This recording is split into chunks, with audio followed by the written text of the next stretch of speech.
I got into medical school, but my mother-in-law told everyone she'd never allow a wife with more degrees than her son. One morning, she switched my admission letter with a fake rejection. When I found out, my husband said, "She did it for us." I smiled quietly. The following week, she was called to the stage and publicly asked to explain why. "I'm Olivia. I'm 29 now, but this happened when I was 25. I'm finally ready to talk about it. It's the kind of thing that messed with my head for a long time. But I've held it in long enough." We lived in Lafayette, Indiana at the time. I was married to Grant, who I met back in undergrad at Purdue. We were both 25. He was working in IT, and I was working part-time at a small clinic while applying to medical schools. I got accepted into Indiana University School of Medicine. It was my dream. I had worked for years to get there.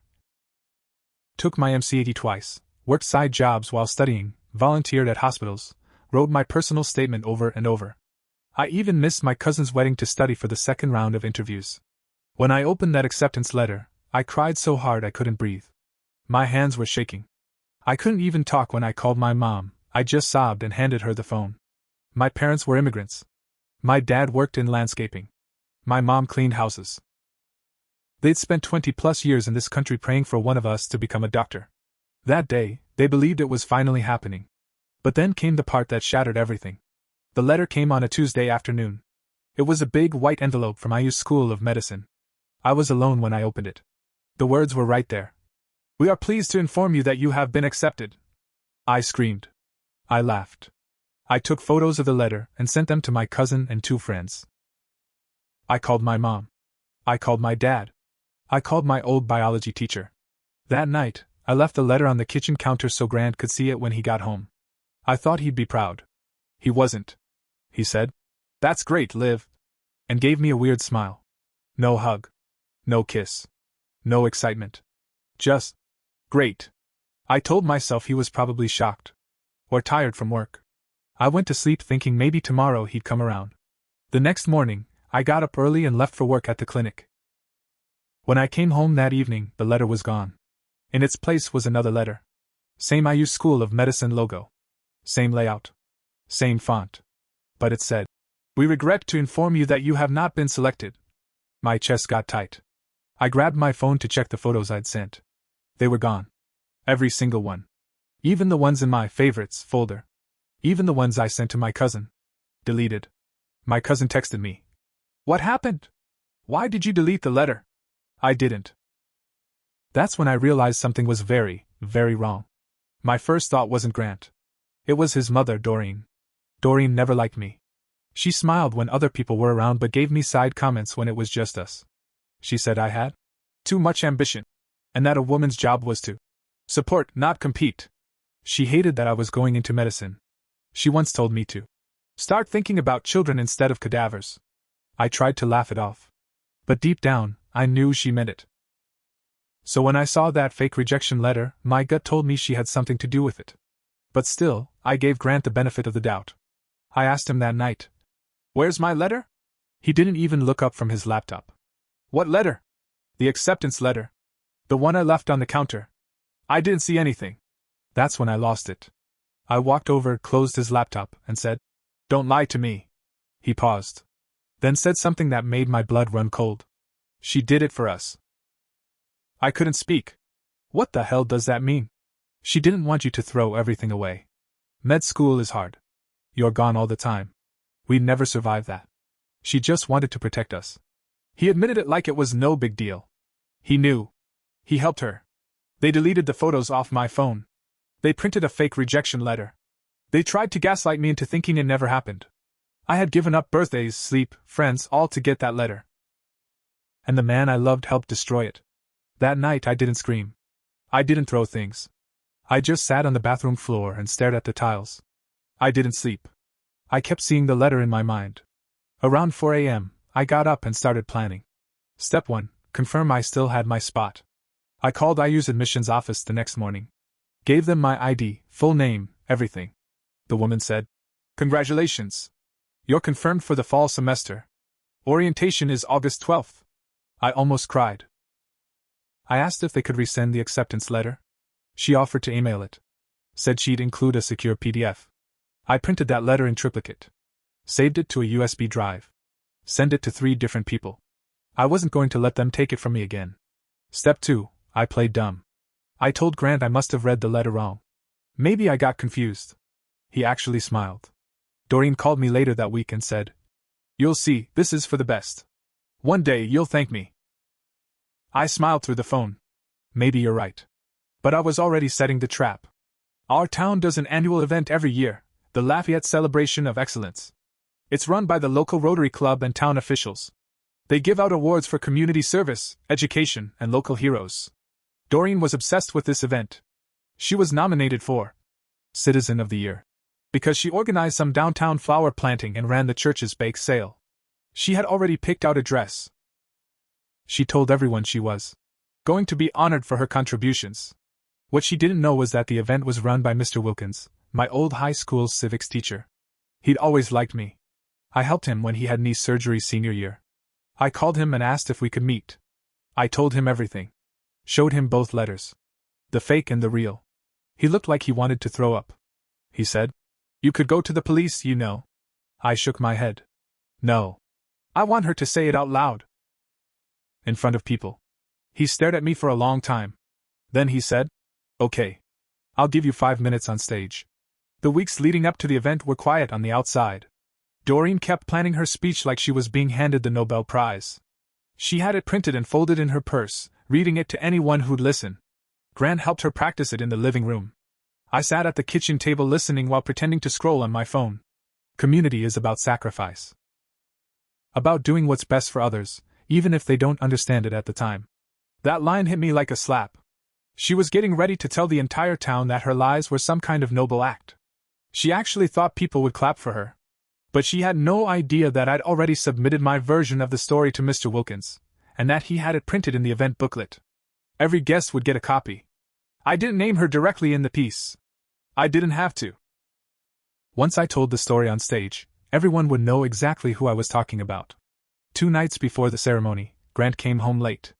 I was on the couch, pretending to watch TV. He looked guilty. "You still upset?" "About what?" He paused. "You know what." I stayed quiet. "She didn't mean to hurt you. She thought she was protecting us. By lying? By deleting my future? You could still go next year. You don't have to go now." "Wow." I stood up. "You really don't get it." He followed me down the hallway. "You're going to ruin everything. She's worked so hard for this award. And you're going to make her look bad in front of everyone?" I turned around fast. She made me think I failed. For 2 days I thought I wasn't good enough. Do you know what that did to me? He didn't answer. She deserves to feel embarrassed. She deserves way more than that. He walked away. Didn't say a word. He didn't sleep in our bed that night. The morning of the event, Doreen showed up at my door. No warning. Just rang the bell and smiled like we were best friends. "Hi, sweetie." I didn't say anything. She walked right past me and sat down in the kitchen like it was her house. I just wanted to talk. Woman to woman. I sat across from her. She took a deep breath, folded her hands. "I know you're angry. And I accept that. But I need you to know I did what I thought was right." I waited. "Grant is not built for a wife like you. You're too busy. Too ambitious. You'd leave him behind." I blinked slowly. "So you lied to me? Faked a letter? Deleted proof?" I was scared. I didn't want my son to suffer. I smiled a little. "He helped you. Didn't he?" She hesitated. He didn't stop me." That was all I needed to hear. "Thanks for saying that." Out loud. She looked confused. "Why?" "Because I recorded this entire conversation." Her eyes widened. I held up my phone, still recording. She stood up fast. "You can't use that." "I don't need to. Just wanted it for myself." She walked to the door, furious. "You'll regret this. Don't humiliate me tonight. Think about your marriage." "I already have." And I closed the door behind her. That night, the auditorium was packed. Families, council members, school staff, even local reporters were there. Doreen sat front and center, in a gold dress with a pearl necklace like she was royalty. Grant sat beside her. Avoided looking at me. I waited backstage with Mr. Wilkins. He handed me the microphone. "You sure about this?" "Very." The ceremony started. They gave out awards to high school students, veterans, a retired nurse. Then, just before Citizen of the Year. Mr. Wilkins stepped up to the mic. Before our final award, we have a very important story to share. And he introduced me. I walked out to a silent room. Lights hot on my face. Hundreds of eyes watching. I held the microphone steady.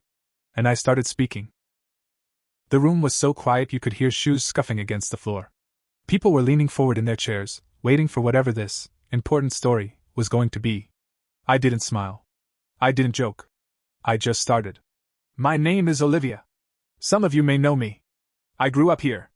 I went to Jefferson High. I volunteered at St. Luke's. I worked at the downtown clinic for the past year while applying to med school. I paused and looked at the front row. Doreen's eyes were locked on me. Grant looked like he wanted to disappear into the chair. I applied to Indiana University School of Medicine. It was hard. I worked through nights. I missed holidays. I studied every chance I got. And one day, I got the letter. I reached into my folder and held up the laminated sheet. This letter. There were gasps. Mr. Wilkins stepped to the side so everyone could see. I cried when I got it. I called my parents. I sent pictures to my family. It was the happiest day of my life. Then I lowered it and held up the second sheet, the fake one. But the next day, this letter was in its place. A fake. Made to look just like the real one. The original was gone. The photos I took of it? Deleted from my phone. More whispering. Confused faces in the crowd. A few people looked over at Doreen, already catching on. Someone didn't want me to go to medical school. Someone thought it would be too much. Too threatening. Too inconvenient. They thought a wife shouldn't have more degrees than her husband. Now people were staring directly at her. She shifted in her seat, face stiff. She went through my things. She threw away my acceptance. Lied to me. And when I asked my husband about it, he said. I turned slightly toward the audience. She did it for us. Someone actually gasped. Doreen stood up. This is out of line. I raised my voice. You made me think I failed. You made me doubt myself. And you did it in the name of protecting your son. Mr. Wilkins stepped forward. Ma'am, please sit down. But she didn't. She walked up the aisle, turned to the crowd. You think I'm a villain because I wanted to protect my family? She was going to ruin everything. Be gone for years. Leave my son alone. Come back thinking she was better than us. Someone near the back yelled out. You faked a rejection letter. Another woman in the crowd added. That's not protecting anyone. That's sabotage. Doreen's hands shook. I was trying to keep them together. You people don't understand. I looked her straight in the eye. No. You were trying to keep control. She froze. Then Mr. Wilkins said loud and clear. We've heard enough. He took the mic and nodded at me to step back. I walked off stage, legs shaking, heart pounding. As I stepped behind the curtain, one of the town councilwomen passed me a look. It wasn't pity. It was respect. I sat in the back while they continued the program. But they never gave Doreen her award.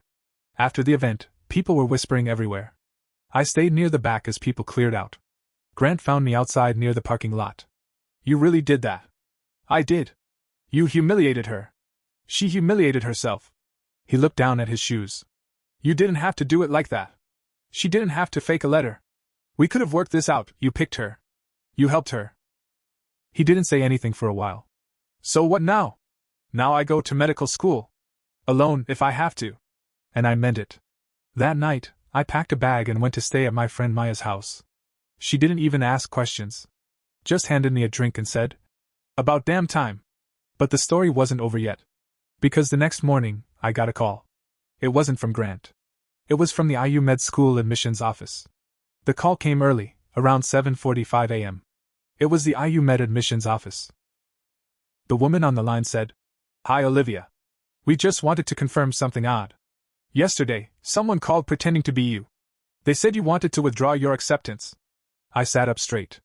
What? We thought it was strange. They had your full name, address, birth date. But something didn't feel right. So I held off making any changes and decided to call you directly. My skin went cold. That wasn't me. Didn't think so. We flagged your account and added voice verification. You're all good, still confirmed. I hung up and just stared at the wall. Someone had tried to pull one last move. I knew exactly who it was. I drove straight to Grant's office. I didn't call first. I walked right past the front desk and asked where he was. The receptionist pointed to a back room. I didn't knock. He looked up from his desk and sighed. Liv, don't do this here. Ayumed just called me. So? Someone called pretending to be me. Tried to cancel my acceptance. His face changed instantly. Guilty. Then defensive. I don't know anything about that. Don't lie. It was either you or your mom. Why would we even? Because the stage didn't go your way. He stood up and looked me in the eyes. You're really going to burn all this down over one mistake? One? Grant, this wasn't a mistake. This was planned. And now it's criminal. That word hit him hard. Criminal? Yes. Identity fraud. Tampering with official documents. I have the fake letter. The call log. The emails. The recording of your mom admitting it. He sat down again, silent. You and your mom didn't just lie. You tried to erase me. And now, I'm going to the police. His face twisted with something between panic and defeat. You wouldn't. Try me. I filed a report with the Lafayette PD. I handed over the forged letter, the recording, and the names. It took a few weeks, but eventually, they opened an investigation. Doreen was questioned first. She tried to play dumb. Then said it was a joke that got out of hand. Didn't matter. Forgery is a felony. Especially when it involves mail and impersonation.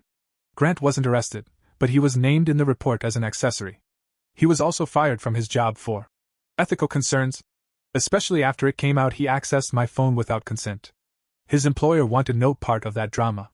Doreen got community service and probation, but more importantly, she became a local pariah. Her face was in the newspaper with the headline, Fake letter, real damage, local woman accused of sabotaging daughter-in-law's future. She was banned from her church group. Nobody wanted her baked goods anymore. People crossed the street to avoid her. Her entire reputation, the one she built on being the perfect church lady, gone. I filed for divorce 3 weeks after the ceremony. I didn't give him a big speech. Just served the papers. He tried to apologize in the most half-hearted way possible. You know I didn't actually write the fake letter. But he let it happen. That was enough. We had no kids. No house in both names. Clean break. He moved back in with his mother. Which was fitting. 2 people who deserved each other. A year later, I heard he'd moved to Illinois for a job at some second-rate IT firm. Still single. Still bitter. I didn't care. I started med school that fall. It was brutal. Long hours, tough exams, pressure I'd never felt before. But I loved it. I felt alive. Like I was finally becoming who I was always supposed to be.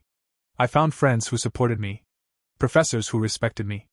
I even gave a short speech at a Women in Medicine event about overcoming setbacks, without naming names, of course. And when I walked across that stage 4 years later with my white coat and degree, I thought of that day Doreen stood up and tried to stop me from speaking.